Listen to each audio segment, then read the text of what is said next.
En la historia de la Marina Mercante ha habido muchos intentos de encontrar la ruta más corta del Océano Atlántico al Océano Pacífico. Después de todo, la ruta clásica de Europa a Asia a través del Canal de Suez tiene más de 23.000 kilómetros. A modo de comparación, la misma ruta a través de la ruta marítima septentrional en el Océano Ártico tiene unos 14.000 kilómetros. Pero los planes de los navegantes se vieron repetidamente destrozados por el hielo de los mares árticos. Muchos intentos de desarrollar la ruta marítima resultaron infructuosos. Y solo en septiembre de 1915, la expedición de Boris Balkitsky realizó el primer viaje de travesía de Vladivostok a Arcángelsk en los vapores rompehielos Taimyr y Vaigash. El viaje duró más de un año. La situación cambió cuando aparecieron rompehielos diésel y luego nucleares. El nuevo buque insignia de la flota rompehielos del Ártico recorre los primeros metros de su largo viaje. Es la primera vez para este buque de propulsión nuclear.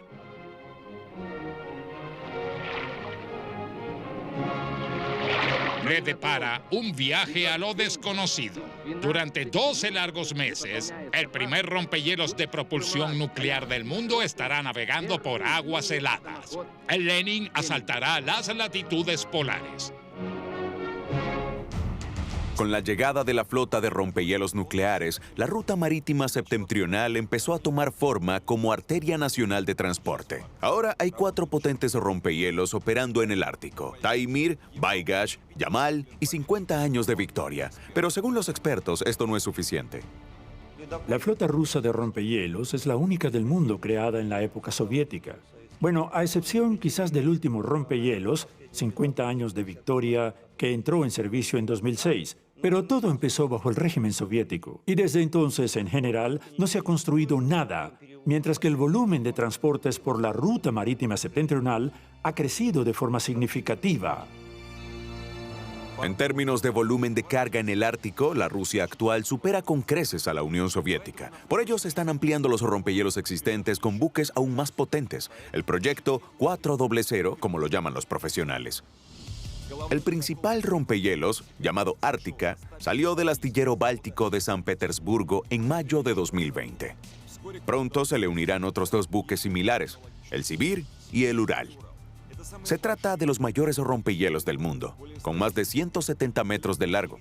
Sus motores eléctricos, con una capacidad total de 60 megavatios, le permiten al buque romper hielo de hasta 2,9 metros de espesor. Pero por desgracia, ni siquiera esto basta para navegar a alta velocidad los traicioneros mares del norte. El hecho es que los rompehielos de la clase ártica del proyecto 400 están diseñados para operar permanentemente en la región occidental del Ártico, pero en la región oriental, donde las condiciones del hielo, especialmente en invierno, son las más difíciles, los rompehielos Ártica solo pueden operar durante el periodo más fácil, que es el verano y el otoño.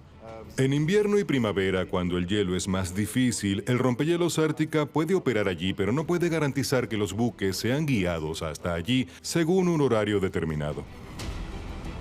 Esta es la principal condición para que la ruta marítima septentrional pueda competir con la ruta a través del Canal de Suez. El proyecto, con el revelador nombre de LEADER, debería llevar a Rusia a la posición de líder en el campo de los transportes marítimos, proporcionando navegación durante todo el año a lo largo de la ruta marítima septentrional. El rompehielos LEADER forma parte integral del programa de creación de una flota ártica para asegurar el corredor oriental de transporte. Es muy importante para los rusos. ¿Por qué? Porque debemos tener un corredor para transportar nuestros hidrocarburos desde la península de Yamal hasta Dudinka. En primer lugar, al mercado asiático. El corredor debe ser independiente de las sanciones políticas de los países de allí. Los planes de la Dirección de la Ruta Marítima Septentrional son ambiciosos. A partir de 2030, Rusia deberá suministrar al menos 70 millones de toneladas de hidrocarburos al año a los crecientes mercados del sudeste asiático. Para lograrlo, los petroleros y gaseros deben seguir continuamente la nueva ruta. En la actualidad, el grueso de los cargamentos se transporta a través del Canal de Suez desde Europa, pero el transporte por la ruta marítima septentrional es de hecho 2 veces más corto. Pero, por así decirlo, la distancia en sí no juega ningún papel. Lo que importa es la velocidad del transporte. La velocidad efectiva es de unos 10 a 12 nudos aproximadamente. Para poder realizar el transporte, necesitamos un rompehielos adecuado que garantice esta velocidad comercial. Esta es la tarea que resolverá el rompehielos líder. Además, debido al gran calado de los petroleros modernos, no solo se consideran las rutas tradicionales, sino también las rutas de alta latitud, donde el espesor del hielo alcanza los 2,5 metros. La Oficina Central de Diseño de Iceberg ha calculado que para operar en condiciones tan extremas se necesita un buque de 70,000 toneladas de desplazamiento con una central nuclear de 120 megavatios, el doble de los rompehielos Ártica. Por ello, la African TOV de Nizhny Novgorod desarrolló el reactor RITM-400, específicamente para el líder. Su potencia térmica alcanza los 315 megavatios. En cada rompehielos se instalarán 2 reactores de este tipo. El RITM-400 es un nuevo tipo de unidad rompehielos, debido a que es más potente, ya que se necesitaban 4 reactores para obtener la misma potencia, y ahora estamos sacando 2. Es significativamente más barato. Una vez más, estamos trabajando en un entorno comercial y es extremadamente importante para nosotros garantizar no solo la eficiencia económica.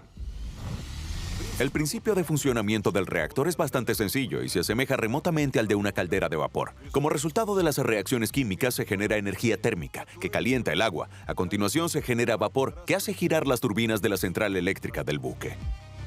Como equipo eléctrico, partiendo de la fuente, se trata de turbogeneradores.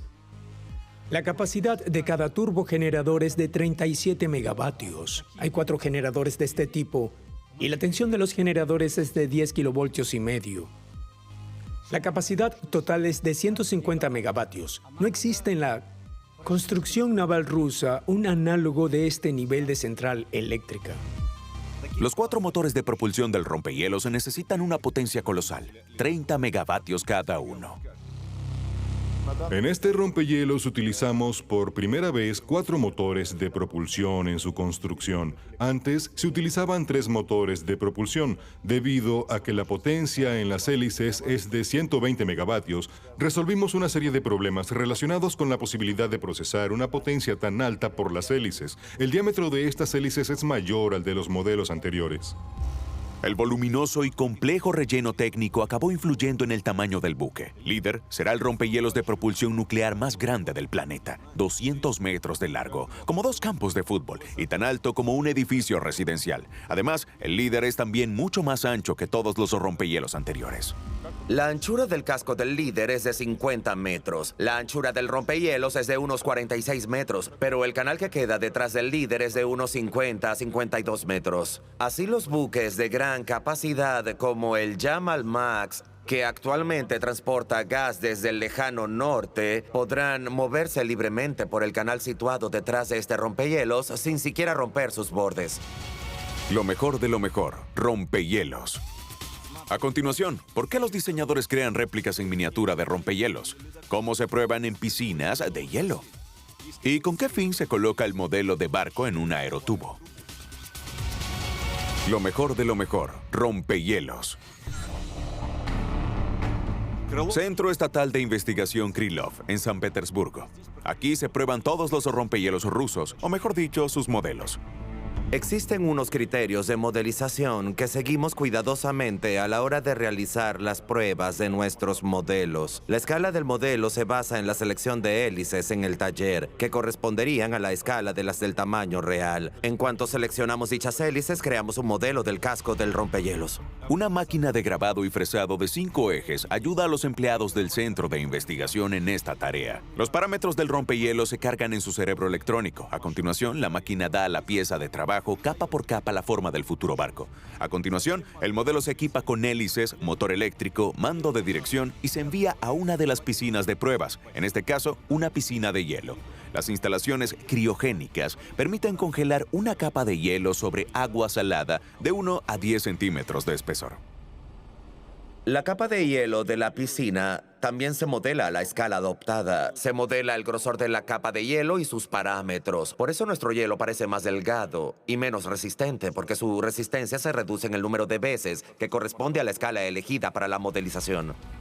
Hoy se realizan pruebas de remolque del modelo de rompehielos en la piscina, pero con las hélices en marcha. Así es como los expertos evalúan la eficacia de la forma del casco y cómo el sistema de propulsión y gobierno del buque interactúa con la capa de hielo. Al fin y al cabo, en condiciones reales, las hélices de los rompehielos tienen que moler literalmente enormes témpanos de hielo. En la práctica no es raro que un rompehielos no pueda pasar una sección difícil de hielo grueso. Entonces, el buque da media vuelta con la popa y se limita a picar el hielo con las hélices como si fuera una zanahoria. Especialmente para la moderna flota de rompehielos, científicos rusos del Instituto Central de Investigación Prometei lograron crear una innovadora aleación de acero de alta resistencia a bajas temperaturas. El último rompehielos Ártica está equipado con hélices de este material. También se utilizarán aleaciones innovadoras para construir el líder, de modo que pueda operar en las condiciones más difíciles. Cuando probamos el rompehielos líder, la primera y principal tarea fue determinar el límite de cruce del hielo. Ese límite en ese rompehielos es muy alto, ya que el común es de unos 4 metros aproximadamente. Sin embargo, la principal tarea de este rompehielos es ser eficaz para guiar a los buques de transporte por la ruta marítima septentrional. Estudiamos a fondo esta tarea en la cuenca de hielo, elaboramos la forma del casco, seleccionamos hélices que nos permitan dotar a este rompehielos de un empuje determinado. Conseguimos que el rompehielos sea capaz de desplazarse a una velocidad de 12 nudos, algo bastante eficiente y rentable. Los campos de hielo de más de 2 metros de espesor son muy raros en la ruta marítima septentrional, pero el líder también puede con ellos. Gracias al innovador sistema de lavado de aire del casco, el rompehielos podrá atravesar secciones difíciles sin reducir su velocidad de crucero. En este rompehielos hay colocados 2 compresores bastante potentes que suministran aire en la zona del fondo. Esto reduce la fricción mediante burbujas de aire que se desplazan por el casco del rompehielos. Se trata de un efecto bastante bueno, por lo que la capacidad de atravesar el hielo aumenta aún más, especialmente en el hielo cubierto de nieve, que es el más difícil de superar para un rompehielos. Los rompehielos árticos a menudo tienen que desplazarse por campos de hielo roto. Por lo tanto, también se realizan pruebas con modelos para determinar la velocidad del buque en diversas condiciones. La cuestión es que no solo obtenemos datos iniciales para el diseño del buque y para crear la forma necesaria del casco. Los datos que obtenemos en la cuenca de hielo también se utilizan para desarrollar un sistema de transporte en alta mar. En el futuro, el desarrollador del sistema de transporte marítimo deberá saber qué parámetros de movimiento mostrará un rompehielos al viajar, al igual que las condiciones de hielo, es decir, a qué velocidad se moverá, cuánto tiempo tardará en llegar de un punto a otro. Todas estas tareas se están resolviendo ahora en la cuenca de hielo. Y en otra piscina de pruebas, en la marítima, se está comprobando la capacidad del líder para resistir las olas. Para ello, fue necesario fabricar una copia exacta del futuro rompehielos. Este modelo es una copia exacta, reducida del rompehielos líder. Es 63 veces más pequeño que el buque real. Al mismo tiempo, se han seleccionado todas las características: el peso del modelo, la posición del centro de gravedad y el momento de inercia. El simulador de olas permite recrear posibles tormentas en cualquier punto del océano. Naturalmente, también a cierta escala. Los rompehielos son buques potentes y fuertes, pero por regla general no están diseñados para pasar mucho tiempo en mar abierto, donde no hay hielo y periódicamente se producen tormentas. En el caso del líder, los diseñadores han intentado compensar esta desventaja. Los barcos que tienen un buen paso por el hielo usualmente tienen una mala navegabilidad. En este caso, la tarea consistía en encontrar un punto medio. ¿Cómo no empeorar las cualidades ante el hielo, pero al mismo tiempo lograr una buena navegabilidad? Logramos alcanzar ese punto, y el rompehielos líder se comporta perfectamente sobre las olas, incluso en condiciones de 6, 7, 8 puntos. Esto es importante no solo por la velocidad, sino también para la comodidad de la tripulación. Porque, de nuevo, cuanto menor es el balanceo del barco, cuanto menor es la aceleración, mejor se siente la tripulación. Nadie quiere zarpar en condiciones de extrema agitación ni sufrir mareos. Esto incluye el cuidado de la tripulación, de esas personas que trabajan en el buque. La experiencia adquirida por los especialistas del Centro Estatal de Investigación Krylov demuestra que los datos obtenidos en la prueba coinciden en un 99% con los de las pruebas reales del buque en mar abierto. Está claro que aquí se dan unas condiciones ideales. El viento está incluido en las condiciones reales, pero esto ya tiene una serie de matices que obviamente dependen de un punto concreto del océano. Sin embargo, el centro de pruebas también puede simular un fuerte viento en el tubo de paisaje dinámico. Aquí se estudian e identifican los efectos desfavorables asociados a las corrientes de aire. El generador de humo permite a los especialistas ver los vórtices alrededor del casco del buque. A partir de ello, se analizan y evalúan la controlabilidad y las características de maniobra del buque. La segunda tarea importante consiste en estudiar los campos de viento sobre la zona de despegue y aterrizaje. Dado que este rompehielos tiene una superestructura desarrollada, detrás de ella se forman grandes zonas de ruptura. En pocas palabras, se forman remolinos sobre el helipuerto que pueden provocar una terrible tragedia. Los helicópteros normales, como el Mi-8 y el Ka-32, tienen sus propias limitaciones en cuanto al componente vertical de la velocidad. Si es demasiado alta, el Mi-8 puede cortar el haz de la cola con la hélice, y el Ka-32, al tener dos hélices, puede simplemente superponerlas. En consecuencia, en la fase de diseño de este rompehielos, se llevaron a cabo todos estos estudios e identificamos varios fenómenos negativos relacionados con la aerodinámica. Por ejemplo, el helicóptero Ka-32 no podía utilizarse en modo normal debido a las fuertes y grandes pendientes del flujo. Para salir de esta situación, propusimos a los diseñadores o bien elevar más el helipuerto y alejarse más de estas pendientes desfavorables, o bien colocar deflectores especiales cerca del helipuerto que igualan el flujo. Comparado con los rompehielos nucleares clásicos, el Líder tiene unas formas aerodinámicas más correctas. Es muy suave, aerodinámico, y esto se hizo no tanto por estética, sino por una economía razonable. Si una superestructura tan grande no hubiera tenido un diseño tan elegante, sino que hubiera sido como el rompehielos Ártica, por supuesto, todos los fenómenos aerodinámicos que descubrimos habrían sido mucho más complicados y negativos. Habría hecho falta aún más tiempo y más dinero para eliminarlos, así que estas buenas formas aerodinámicas de este barco no solo son un tributo a la moda o a la belleza, son decisiones técnicas muy acertadas y correctas. Los datos obtenidos en el aerotubo se introducen en el ordenador del centro de investigación, y programas especiales permiten simular aterrizajes de helicópteros en el rompehielos en las condiciones meteorológicas y de viento más diversas. Lo mejor de lo mejor, rompehielos. A continuación, ¿qué sistemas de seguridad se utilizan en los rompehielos modernos? ¿Por qué el Líder no teme a las brechas? ¿Y cómo ayudará este innovador proyecto al desarrollo del lejano norte? Lo mejor de lo mejor, rompehielos. Algunos ecologistas siguen temiendo los buques de propulsión nuclear. Si ocurre una tragedia, el mar se contaminará con radiación. Pero en el caso de los rompehielos, estos temores son vanos. Los reactores modernos disponen de mucha protección. Un incendio no es un problema. En cuanto al Líder, cuenta con los sistemas más avanzados de extinción de incendios y protección de reactores instalados por doquier. La principal innovación es el sistema de refrigeración nuclear, capaz de funcionar incluso en ausencia total de electricidad en el buque. Se trata de una nueva solución que se utilizará por primera vez en este rompehielos. No existía en los modelos anteriores. Se hace a expensas del aire. De hecho, se trata de intercambiadores de calor de aire que permiten enfriar el reactor de forma natural. El buque tampoco teme las brechas. Al fin y al cabo, como todos los rompehielos modernos, el Líder tiene doble casco. Por lo tanto, incluso en caso de colisión con otro buque o submarino, el rompehielos permanecerá a flote.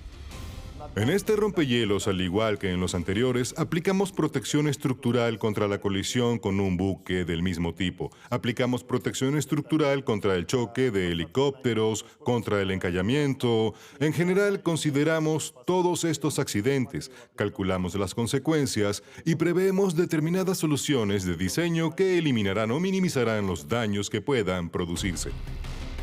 Todas estas situaciones se calculan en un superordenador. En general, es imposible diseñar un rompehielos moderno sin una modelización en 3D. Los ingenieros y diseñadores trabajan con una copia electrónica del futuro buque. La mayoría de los ajustes y cálculos complejos se realizan en ella. Aquí se incluye una gran saturación de equipos eléctricos. lo que genera campos electromagnéticos que afectan a la compatibilidad electromagnética de los equipos, los sistemas de control, los sistemas para garantizar el aterrizaje de los aviones, la posibilidad de instalaciones de comunicación, etc. Características de vibración, características de ruido, también se forman en los modelos correspondientes, solo en términos de estos parámetros. En el modelo de diseño virtual trabajan diversos especialistas: ingenieros energéticos, electricistas, comunicadores, constructores de cascos, arquitectos y más. Se trata de un modelo holístico que se descompone en varios, como un árbol. Se descompone en un gran número de componentes, dando finalmente un modelo de diseño completo. Y, en consecuencia, cada componente encuentra su solución óptima. Probablemente nunca pensarían que en la carga de masa, que determina la masa del rompehielos, también se tiene en cuenta la masa de aire, que es de unas 3,5 toneladas a 4,5 toneladas. También se tiene en cuenta la masa de aire. También se imponen elevados requisitos a los sistemas de soporte vital. Al fin y al cabo, según la práctica establecida, la tripulación pasa 4 meses en el rompehielos. Después son sustituidos por otro equipo de especialistas. Para que la gente se sienta lo suficientemente cómoda, se proporcionan camarotes individuales para toda la tripulación. Hay un bloque deportivo bastante bien desarrollado. Tenemos un gimnasio, tenemos una piscina y un sauna. Hay un bloque de locales públicos suficientemente desarrollado que incluye salones de observación. Incluso hay un bar, una sala de conferencias. Es decir, la gente puede vivir aquí plenamente durante mucho tiempo. Además, solo 60 miembros de la tripulación son suficientes para el pleno funcionamiento del enorme buque. Esta es también una de las nuevas soluciones. Tuvimos que estudiar seriamente las cuestiones relacionadas con la automatización y debido a ello, incluso redujimos la tripulación en comparación con los rompehielos del proyecto 22220, como el nuevo Ártica. Ese proyecto tenía una tripulación de 75 personas. Menor tripulación, menor costo de explotación y más rentable será el rompehielos. Los promotores también previeron la posibilidad de llevar a bordo hasta 150 personas de personal especializado. Se ha estimado una gran reserva en términos de capacidad y provisiones. Habrá comida suficiente para todos durante 8 meses. Esta es la ideología del proyecto. Las personas que exploran el frío y hostil Ártico deben estar en las condiciones más cómodas. Al final, sus actividades repercutirán positivamente en el volumen global de carga de la ruta marítima septentrional. Rusia podrá aumentar no solo sus propios transportes, sino también ganar dinero asegurando el paso de buques extranjeros. En consecuencia, estamos pasando de la modalidad de entrega de hidrocarburos en este cinturón climático, que yo llamaría de alto riesgo, a la modalidad de trabajo en plazo, en la que los riesgos de recibir penalizaciones del cliente se reducen a 0. Tendremos esencialmente el mismo régimen que existe en el ferrocarril. Esto es muy importante para Rusia, para su estatus y para su seguridad económica. La construcción del Líder comenzó el 6 de julio de 2020 en las instalaciones del complejo de construcción naval en el territorio de Primor. La fecha de entrada en servicio del nuevo rompehielos está fijada para 2027. Y entonces, la dirección de la ruta marítima septentrional evaluará la carga de trabajo de esta arteria de transporte. Si la ruta a través del Océano Ártico demuestra tener demanda, se iniciará la construcción de otros 2 buques de propulsión nuclear, como el del Líder. El coste máximo del Líder es de 127.500 millones de rublos. Pero, como ocurre con todos los proyectos de este tipo, la creación de un equipo tan avanzado debería llevar a muchas empresas rusas a hacer numerosos pedidos durante varios años. Pero para que se hagan una idea de lo que estamos hablando, cuando se inició el proyecto 400, no teníamos empresas de la industria eléctrica que pudieran crear motores de esta clase ni de esta magnitud. Esta es realmente una industria que, cuando se desarrolla, Significa que un puesto de trabajo en la construcción naval genera de 7 a 10 puestos de trabajo en industrias relacionadas con el desarrollo y el suministro, proporcionando así una enorme cantidad de equipos para el buque. El moderno puerto de Sabetha es uno de los baluartes de la ruta marítima septentrional del siglo XXI. Para ser más precisos, es un monopuerto. Está orientado a los envíos de gas natural licuado producido en la península de Yamal. Los envíos de Occidente ya están en pleno apogeo. En Oriente, China, India, Japón y Corea del Sur necesitan gas ruso. Pronto aparecerán varios puertos similares en los mares árticos. Al igual que la ruta de la seda creó ricas ciudades comerciales en la antigüedad, la ruta marítima septentrional debería estimular el desarrollo del extremo norte ruso. Pero primero, tenemos que construir el rompehielos más grande y potente de la historia. Es bueno que nuestro país tenga el potencial científico y técnico para resolver esta tarea a gran escala.